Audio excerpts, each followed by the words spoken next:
We three kings of Orient are, bearing gifts we traverse afar, field and fountain, moor and mountain, following yonder star.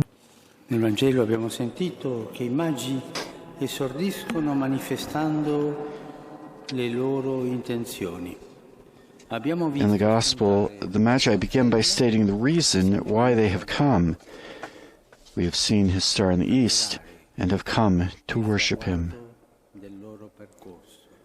Worship is the end and goal of their journey. Indeed, when they arrived in Bethlehem, they saw the child with Mary his mother, and they fell down and worshipped him.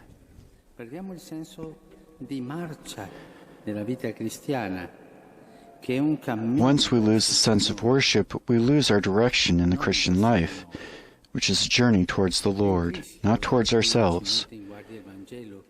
The Gospel warns us about this risk, for alongside the Magi, it presents others who are incapable of worship.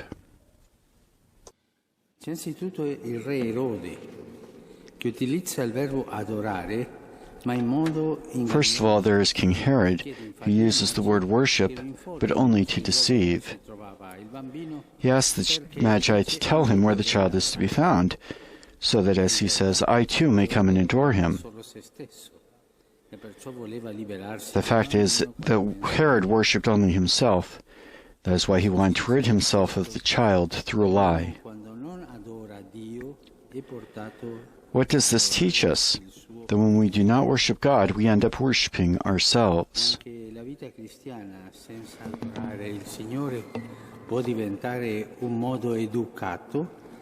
So too, the Christian life, when it fails to worship the Lord, can become a discreet way of affirming ourselves and our own abilities. They don't know how to worship. This is a grave risk. We use God instead of serving Him. How many times have we confused the interests of the gospel with our own? How many times have we cloaked in religiosity the things we find convenient? How many times have we refused God's power, which is for serving others, with power of this world, which is for serving ourselves?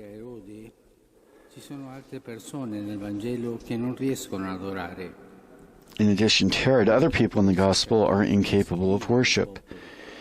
They are the chief priests and the scribes.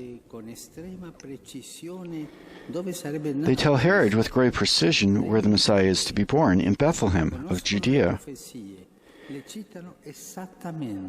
They know the prophecies and can quote them exactly. They know where to go, but they do not go there. Here too we can draw a lesson. In the Christian life, it is not enough to be knowledgeable unless we step outside of ourselves. Unless we encounter others and worship, we cannot know God.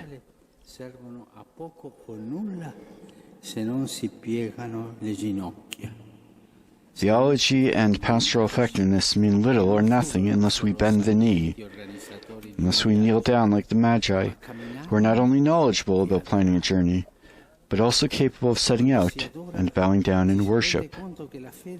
Once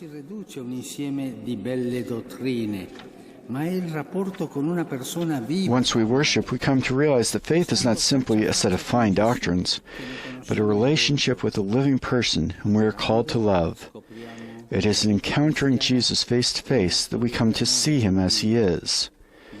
Through worship, we discover that the Christian life is a love story with God, where what really matters is not our fine ideas, but our ability to make Him the center of our loves, as lovers do with those whom they love.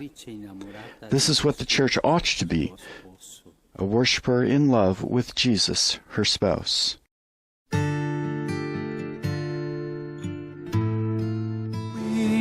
We three kings of Orient are.